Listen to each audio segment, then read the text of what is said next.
Muy bien, estimados alumnos, tengan muy buenos días. Vamos a continuar con las clases de química. Hoy vamos a continuar con un tema muy importante que son las sustancias simples y sustancias compuestas. Este tema se encuentra dentro de lo que es la clasificación de la materia. Y recordemos entonces, si hablamos de la clasificación de la materia, recordemos un poco acerca de lo que era el concepto de la materia, ¿no? La materia era aquello que ocupa un lugar en el espacio, que es perceptible a través de nuestros sentidos, que es medible. Incluso dimos varios ejemplos, ¿no? Una persona, un perro, una laptop, un cuaderno, un lapicero, hasta cualquier tipo de ser vivo incluso corresponde a lo que es materia. Ahora, esta materia se va a clasificar o va a seguir una clasificación. Por ejemplo, si nosotros tenemos un cuerpo, este cuerpo se va a poder clasificar en lo que es sustancia o mezcla. Y estos a su vez se van a poder también clasificar. Las sustancias se van a clasificar en lo que es sustancias simples y compuestas. Y la mezcla se va a clasificar en lo que es mezcla homogénea o mezcla heterogénea. En este video o en esta clase vamos a abarcar solamente lo que son sustancias simples y sustancias compuestas. Posteriormente, ya en otra clase o en otro video veremos lo que son mezclas y hablaremos de una mezcla homogénea y de una mezcla heterogénea. Entonces, primero entonces tenemos que conceptuar o definir qué es una sustancia química pura. Una sustancia química pura va a tener tres características primordiales o principales. La primera es que una sustancia química pura representa un material completamente homogéneo y cuya composición química está totalmente también definida. O sea, nosotros tenemos que tener bien en claro cuál es la composición química de este tipo de sustancias. Estas sustancias van a poseer una fórmula y esta fórmula va a estar dada, ¿por qué? Por una constitución de una sola clase de moléculas o una sola clase de átomos que tengan el mismo número atómico. Ahora, estas sustancias se pueden clasificar también en sustancias simples y sustancias compuestas. Aquí, por ejemplo, tenemos al cobre, la plata, el agua, el cloruro de sodio, el etanol, el ácido clorhídrico o cloruro de hidrógeno. Tenemos estos ejemplos en sustancias químicas puras. Cuando veamos, por ejemplo, mezclas, vamos a ver que se diferencia de una sustancia química pura. ¿Por qué? Porque en una mezcla no van a poder tener una composición química definida, ni van a tener un cuerpo homogéneo.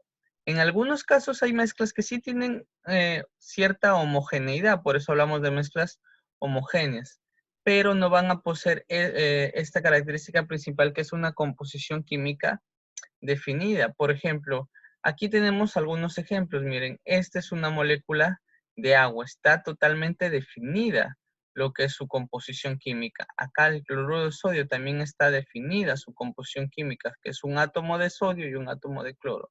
Pero en una mezcla de aquí vamos a ver, por ejemplo, el jarabe. Un jarabe es un tipo de mezcla y un jarabe no tiene una composición química definida porque va a variar, van a variar, ¿no? Tenemos diferentes tipos de jarabes que están determinados a contrarrestar ciertos malestares, afecciones o síntomas. Y que su composición química va a variar dependiendo a qué es lo que quiere actuar. En cambio, una sustancia química pura, ya sea simple o ya sea compuesta, van a poseer su estructura química va a ser totalmente definida. Entonces, aquí está cómo se dividen las sustancias químicas puras, que son los elementos o sustancias simples, y los compuestos o sustancias compuestas, o compuestos químicos también. Vamos a pasar entonces a ver el primero, que representa lo que son los elementos o sustancias simples. Las sustancias simples son las sustancias aquellas que ya no se pueden descomponer más sin que pierdan las propiedades que éstas tengan, porque recordemos que los elementos están conformados también por átomos, por una sola clase de átomos. Y decimos que los átomos sí se pueden seguir dividiendo, pero al dividirse ya van a perder sus características o propiedades. Los átomos, recordemos que se dividen en partículas subatómicas.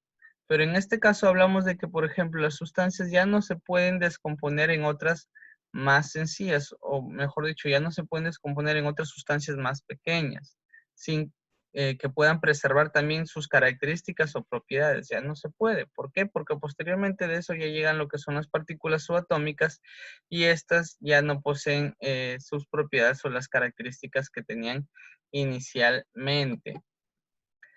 Cuando hablamos de elementos o sustancias, siempre nos vamos a acordar de esto. Miren, la tabla periódica, donde vamos a ubicar diferentes elementos. Y que actualmente se han descubierto alrededor de 118 elementos en la tabla periódica. Que muchos de estos elementos podemos encontrarlos de manera natural y muchos otros también los vamos a encontrar de manera artificial. Entonces, de todos estos 118 elementos, algunos son naturales y otros son artificiales.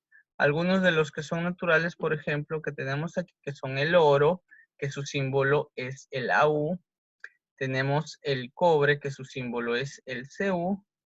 Y tenemos el oxígeno, que su símbolo es el O. Aquí está.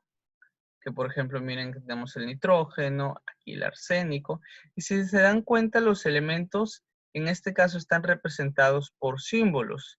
Y muchos de ellos tienen una letra o como máximo van a poseer 2 letras. Y que dentro de la ubicación de la tabla periódica vamos a ver que van a poseer ciertas características. Por ejemplo, aquí en la última columna que es de color morado se encuentran los gases nobles. Lo que es de celeste se encuentran los no metales.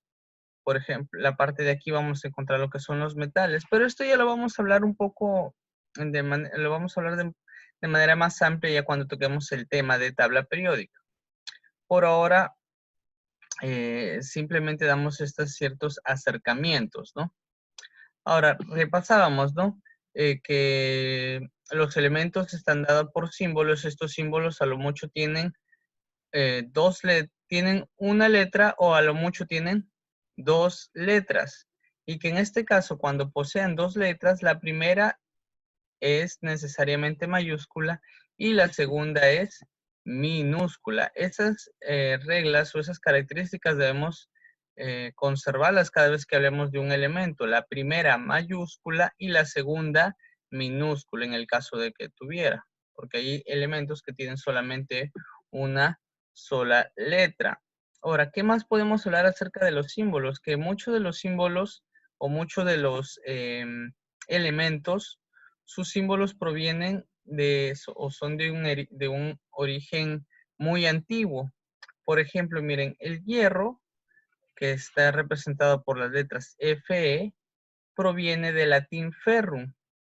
O sea, proviene del latín. Eso quiere decir que en la antigua Roma, en la antigua Grecia, ya habían descubierto este elemento. O sea, los elementos más antiguos o los elementos que tienen que su descubrimiento es más antiguo, vemos que sus símbolos provienen de un nombre en latín. Pero, por ejemplo, los que han sido descubiertos más recientemente, sus nombres van a representar apellidos o van a representar el nombre de quien los descubrió, van a representar de repente también el lugar donde fueron descubiertos o de repente también nos van a indicar o dar un acercamiento a las características de estos elementos. Aquí, por ejemplo, tenemos lo que es el curio. Su símbolo es Cm. ¿Por qué su símbolo es Cm? Deriva del apellido Curie, que María Curie fue quien descubrió este elemento. O tenemos aquí el europio, que su símbolo es Eu. ¿Por qué? Porque fue descubierto en Europa. Entonces, miren, estos símbolos más o menos sí guardan relación con lo que es su nombre. Por ejemplo, europio, EU, curio, CM. Pero, por ejemplo, el hierro, su símbolo es Fe.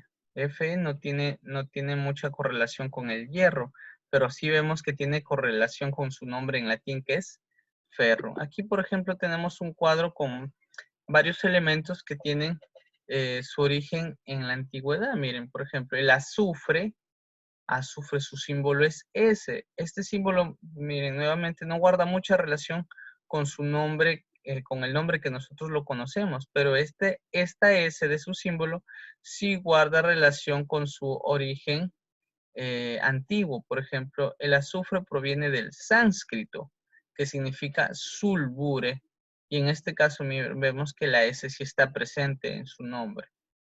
Entonces guarda relación con su nombre en sánscrito. Aquí vamos a ver otro, por ejemplo, el mercurio. El mercurio es Hg. Vemos que este símbolo de Hg no guarda mucha relación con lo que es el nombre en español o el nombre en castellano como nosotros lo conocemos, que es mercurio. Pero sí guarda las letras o su símbolo, sí guarda relación con su nombre en griego, que es Hydrargyrum. Hydrargyrum es su nombre en griego, entonces vemos que de aquí, de este nombre, proviene su símbolo, que es Hg. De igual manera, el oro, por ejemplo, el oro, vemos que no guarda mucha relación con lo que es su nombre en español, que es, en este caso, oro. Su símbolo es Au. Au no guarda mucha relación con su nombre en español, pero vemos que sí guarda mucha relación con su nombre de origen latín, que es aurum. De igual manera, el sodio, que es natrium. De aquí proviene su símbolo, que es Na. Entonces, vemos, muchos de los símbolos guardan más relación con lo que es su nombre antiguo que con el nombre que nosotros lo conocemos actualmente. Ahora vamos a pasar a ver lo que son las sustancias compuestas o compuestos químicos.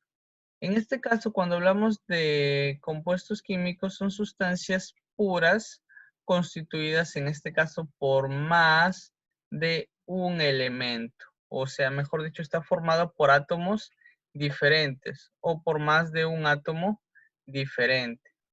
En este caso, las sustancias compuestas van a estar formando lo que son moléculas o redes iónicas, o también lo podemos ver con el nombre de compuestos iónicos. Y que miren, al unirse estos diferentes átomos o diferentes elementos, van a producir una molécula que va a tener propiedades diferentes a los elementos que lo han formado. Por ejemplo, imaginémonos un compuesto que es la molécula del agua. La molécula del agua está formada por dos átomos de hidrógeno y un átomo de oxígeno. El hidrógeno y el oxígeno por separado tienen propiedades muy diferentes a la que es la molécula de agua en sí. Por eso por eso decimos que las propiedades que va a poseer esta molécula es diferente a las propiedades que va a poseer la molécula en sí. Por ejemplo, repito, el hidrógeno y el hidrógeno y el oxígeno tienen propiedades muy diferentes a lo que es cuando estos átomos se juntan para formar lo que es la molécula de agua. La molécula de agua va a tener propiedades completamente distintas o diferentes a la de los elementos que lo conforman. Aquí tenemos algunos ejemplos de sustancias compuestas o de compuestos químicos como es el dióxido de carbono, el amonio, el ácido clorhídrico, el gas metano,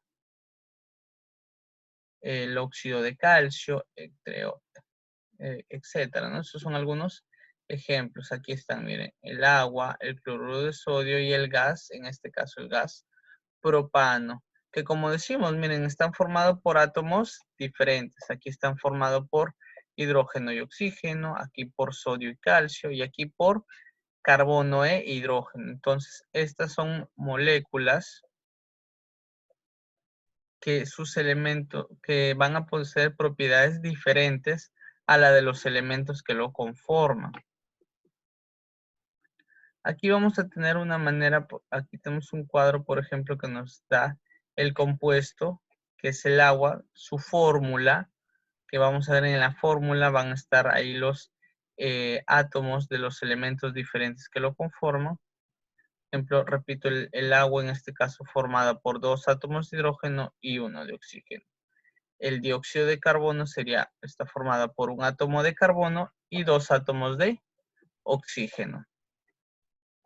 Ahora vamos a ver que hay maneras de clasificar a los compuestos. Por ejemplo, vamos a clasificar según el número de átomos. Según el número de átomos vamos a tener diatómico de 2 átomos, triatómico de 3 átomos. Si hablamos de 4, hablamos de tetra. Si hablamos de 5, hablamos de penta. Si hablamos de 6, hablamos de hexa. Y así sucesivamente. Ahora, según la cantidad de elementos que posea este compuesto o esta molécula, vamos a hablar, cuando está formado por 2 elementos va a ser binario, cuando está formado por 3 elementos va a ser ternario, 4 cuaternario, 5 quinario, 6 hexario, 7 heptario, 8 octario y así sucesivamente. Por ejemplo, aquí vamos a tener, miren, el ácido clorhídrico. Su fórmula es HL. ¿Cuántos elementos tiene o cuántos átomos diferentes tiene? En este caso hablamos de hidrógeno y cloro. Entonces, hay 2 elementos diferentes. Si son 2 elementos diferentes, hablamos de que es una molécula o un compuesto binario. El ácido fosfórico, vemos acá 3 elementos, el hidrógeno, el fósforo y el oxígeno. Entonces, si son 3 elementos, va a ser ternario. Y el fosfato de amonio, que observamos 4 elementos, hablamos de un cuaternario. Ahora, dependiendo del número de átomos, aquí, por ejemplo, teníamos 2 átomos, uno de hidrógeno y uno de cloro. Entonces, acá sería diatómico. Un átomo de cloro y un átomo de hidrógeno, diatómico. En el ácido fosfórico vamos a contar, tenemos 3 de hidrógeno más 1 de fósforo son 4, más 4 de oxígeno son 8 átomos. Entonces, clasificándolo según el número de átomos va a ser octaatómico porque tiene 8 átomos. En el caso de que tenga 3 va a ser triatómico, tetraatómico, pentatómico, hexatómico y así sucesivamente. Hasta que llegamos, miren, a este ejemplo que es muy interesante, que es el fosfato de amonio. El fosfato de amonio, la que ven aquí es su fórmula. Si vemos cuántos elementos tiene, tiene el sodio, tiene el hidrógeno, tiene el fósforo y tiene el oxígeno. En este caso, 4 elementos diferentes. Entonces, como tiene 4 elementos diferentes, hablamos de una molécula cuaternaria o de un compuesto cuaternario. Y el número de átomos, a ver, contemos. Miren, en el caso cuando estén en paréntesis, vamos a multiplicar. 3 por 4, 12 átomos de hidrógeno. 12 átomos de hidrógeno. Más 3 de nitrógeno. Teníamos 12 más 3, 15. 15. A ver, tenemos, sí, 15. Más 15. Más 4 es 19. Más un átomo de fósforo es 20. Entonces, en este caso hablamos de 20 átomos. Bien, disculpen, acá tuve que corregir lo que era la forma del fosfato de amonio. El fosfato de amonio, su fórmula era esta. De igual manera, el número de elementos van a ser 4, que es cuaternario, porque tiene a ver el nitrógeno, el hidrógeno, el fósforo y el oxígeno. Siguen siendo 4 elementos y sigue siendo cuaternario. Ahora contamos el número de átomos. Contamos un átomo de nitrógeno más 4 de hidrógeno, hasta ahí tenemos 5. Más 2 átomos más de hidrógeno son 7. Más un átomo de fósforo 8 más 4 átomos de oxígeno. Tendremos 12 átomos. Y en este caso se llamaría dodecatómico. Dodecatómico. Si tenemos de 11 sería un decatómico. Si tenemos de 13, tridecatómico. 14, tetradecatómico. Y así sucesivamente. También vamos a ver que los compuestos pueden clasificarse como compuestos orgánicos y compuestos inorgánicos. Como vamos a ver, en los inorgánicos, su característica principal es que no tienen carbono, a excepciones de unos cuantos, como podemos ver, por ejemplo, aquí el monóxido de carbono, el dióxido de carbono, el ácido carbónico, el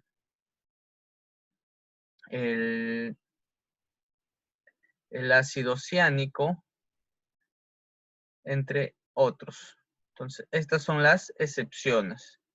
Y vamos a ver, por ejemplo, que los compuestos orgánicos sí tienen lo que es el carbono, como el metano, el propano, el butano, etcétera. Que mayormente cuando hablamos de compuestos orgánicos, vamos a hablar de, en este caso, que tienen uno, la característica principal de que poseen carbono, y en este caso, cuando hablemos de gases, que van a ser altamente inflamables. Entonces, ahora vamos a pasar a resolver o desarrollar algunas preguntas. Vamos a pasar a desarrollar algunas preguntas. Y con esto estaríamos finalizando, ¿no? Entonces, vamos a desarrollar algunas preguntas. Aquí, a ver. Vamos a marcar. Listo, voy a marcar acá. Me dicen, la tienen composición química definida. Ah, composición química definida. Entonces, en este caso estamos hablando de una sustancia pura. Vamos a marcarlo aquí, sustancia pura. Ahí está, estamos marcando. 2. Indique la alternativa correcta. Vemos. El ozono es un elemento. ¿Cuándo estamos hablando del ozono? El ozono, su fórmula química es O3. Recordemos esto que lo vimos en la semana pasada en el video que les hice cuando hablamos de fenómenos alotrópicos. El oxígeno tiene dos alótropos, que es el ozono y el dioxígeno o oxígeno molecular. En este caso, el ozono sí es un elemento. ¿Por qué? Porque está formada por 3 átomos de oxígeno. Están formados por el mismo tipo de átomo. Entonces, sí es correcto. La segunda, vemos, nos dicen, un elemento se representa por símbolos químicos. Sí, se representa por símbolos químicos. Dijimos, sí, en el caso de que son dos, la primera mayúscula y la segunda minúscula. El oxígeno es un compuesto. Ah, esta está equivocada. Como nos piden el incorrecto, entonces marcamos esto. El oxígeno es un compuesto. Eso está mal. El peróxido de hidrógeno es un compuesto, sí está bien. Los elementos químicos son sustancias puras, también está bien. 3. Indica una sustancia simple. Ah, mira, de frente acá una sustancia simple, el oro. ¿Cuál era su símbolo del oro? Era el A, U. Te peñiscas y dices AU, oro. ¿Qué más? Vamos a ver aquí la 4. ¿Cuál de las siguientes sustancias es una sustancia simple? Miren, aquí esta es una fórmula de un compuesto. ¿Qué nos queda aquí? El ozono nuevamente. Aquí nos piden, indica cuántos compuestos figuran en la lista. ¿Cuántos compuestos? Vamos a ver compuestos. Aquí vemos 1, aquí vemos 2 y aquí vemos 3, que sería el cloruro de hidrógeno, el óxido de calcio y el dióxido de carbono. Entonces tenemos 3, marcamos aquí 3. 6. Indica una sustancia compuesta. Nos piden que indiquemos una sustancia compuesta. ¿Cuál marcaríamos aquí? El amoníaco. el amoníaco. Continuamos ahora. 4 preguntas más. 6 preguntas más, perdón. ¿Qué alternativas son correctas? ¿Qué alternativas son correctas? Leemos la primera. ¿Los compuestos están constituidos por átomos de diferentes elementos? Sí, eso está correcto, está correcto. ¿El ácido sulfúrico es un compuesto? Sí, es un compuesto. Átomos distintos, miren, hidrógeno, azufre y oxígeno, átomos distintos. ¿El ozono es un compuesto? No, el ozono no es un compuesto. ¿Cuántas nos quedan correctas? La 1 y la 2, que sería aquí la alternativa D. 8, nos piden, señala un compuesto también. ¿Cuáles son compuestos? A ver, el amoníaco, la glucosa, todos serían compuestos. La 9, nos piden, señala una sustancia simple. ¿Cuál sería? Todas, miran, todas estas de acá corresponden a los gases nobles, el helio, el neón, el argón y el criptón. Entonces serían todas. Vamos con la 10. Dice, del enunciado, identifica el enunciado incorrecto. Nos piden lo que es incorrecto con respecto a la clasificación de la materia. ¿Los compuestos están formados por moléculas o forman moléculas? Sí, vimos eso. ¿Los compuestos forman redes iónicas? Sí, también dimos esas características. ¿La materia se clasifica en sustancias puras y mezclas? Sí, lo primero que dijimos. ¿Qué más? Los elementos y compuestos son sustancias puras, sí, los elementos y compuestos son sustancias químicas puras. Y el ácido clorhídrico es un elemento, no, este no es un elemento. Entonces, ese sería lo incorrecto, lo marcamos. 11. El propano es el componente principal del gas doméstico y se utiliza para la combustión. Es una sustancia, en este caso nos piden qué tipo de sustancia es. En este caso viene a ser una sustancia compuesta, es una sustancia compuesta. Y hablamos de un compuesto orgánico, en este caso, compuesto orgánico. La 12, nos pide señalar una sustancia simple. De frente marcamos aquí el dicloro. 2 átomos de cloro. Listo. De esta manera estamos culminando el video de hoy, chicos. Muchísimas gracias por su atención. Cuídense, nos estamos viendo hasta otra oportunidad. Bendiciones.